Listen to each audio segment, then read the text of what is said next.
What's going on? Joe Coffey here for Premier Guitar. We are on location in Memphis, Tennessee. Here's a place you definitely want to check out. It's on Sam Phillips Avenue. Of course, we're talking about Sun Recording Studios. The King recorded his first songs here. Jerry Lee Lewis, The Killer, Roy Orbison, Johnny Cash. You know all the names. Very legendary place. This is where it all happened. So let's go in and check it out. We're standing in the front lobby of Sun Studios, and I got to tell you, and Gary, running our camera, felt the same thing. When I walked in here, this vibe like hit me right in the chest. It was freaky, man. Yeah, it hits like a ton of bricks because it's a special room, and it's.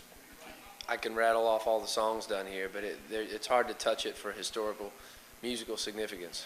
And it looks untouched. You know, I recognize the visuals here from books and TV shows that have documented this famous place. I mean, it looks just like what I expected. Well, the entire room is original. Sam Phillips put these floor tiles down himself in 1950. He hung the light fixtures, so they're all from the early 50s. And it's lucky that when the building was abandoned in a short little time interval that no one ever heard it or hurt anything. The tiles, they're all the same. All right, go ahead and give us some of the litany as far as the famous songs and artists. It's a laundry list, but it even stretches into the 90s with U2, Rattle and Hum. Well, yeah, U2 was the first modern-day bigger band, and they did 3 songs for Rattle and Hum here in '87. But their inspiration was, of course, being huge Elvis fans, and he cut his first 5 singles here. Johnny Cash was here from '55 to '59. Jerry Lee Lewis was here and actually had Sun's 2 top-selling singles, which were A Whole Lot of Shaking Going On was second, which was cut in 1 take, very impressive.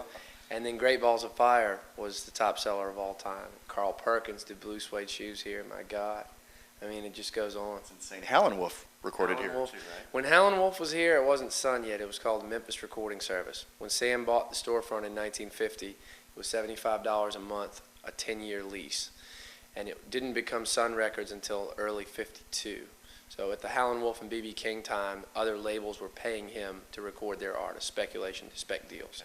And then the first Sun artist, that was a man named Johnny London. He played a saxophone instrumental, which didn't do too well. But then you get into Elvis, and really starts to take off from that point. Well, show us around. Let's take a look at the magic stuff here. Well, this desk, Marion Keisker, pretty lady right here. She was sort of like Sam Phillips' secretary, the first woman to record Elvis, and she recorded a demo that he did, $3, called My Happiness, and he played his own guitar, and was very impressed with his voice, and so she kind of shot it to Sam Phillips the next day. She says, "You got to listen to this kid. He's only 18. He's a great singer." She plays the record to Sam, but he's not initially too impressed. But he's very persistent over the next year, keeps coming around, was driving a truck for Crown Electric Company at the time. And then in July of '54, he comes back, and with Scotty Moore and Bill Black, cuts That's All Right in the room next door. And it's the big bang of rock and roll. At least that's what we say. I think it is. I mean, it's debatable, but that song set off such fireworks in this town and across the country for music. Let's go check out the studio. All right, let's go. You know, I was telling your friend that the signs that say Sun Studios and stuff, it's just Sun Studio. It's one room, and it's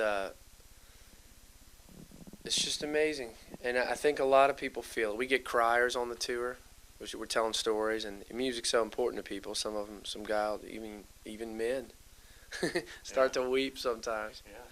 But Elvis stood over here. Sam Phillips didn't want the singers looking in at him, kind of thought they might get nervous, doesn't want a nervous guy recording.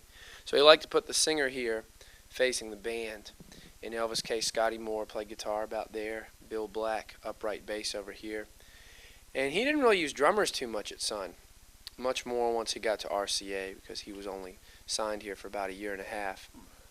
This is the first DJ that ever played Elvis. His name was Dewey Phillips, and he ran a show called Red Hot and Blue. And the night he played Elvis was only 2 nights after Sam Phillips had recorded the guys. And the song gets 45 requests over a 3-hour span, and Dewey played it 14 times that night. And this is kind of what prompts Sam to sign Elvis to a 3-year deal, which only lasted a year and a half because eventually Sam sold him to RCA. I see a lot of really cool vintage equipment around here. Look at this old Bandmaster. Yeah. Noticed the twin when I walked in. It looks like this place is still in use, obviously. We use it, yeah. We have sessions several nights out of the week, and it's fully functional. That's why I'm proud of that. It's not just a museum, because museum gives the tone of we don't still use it, but this is fully working. All this old gear, as you know, is the good stuff. These tape machines are we got them from Muscle Shoals early in the year, but they were the original. That's one of the original 2-track Ampex machines from Capitol in the 60s. So these are not original to the room, but they're original to the era, and all the stuff we have in here is. Same drum set that U2 played. Those drums have been here for a long time.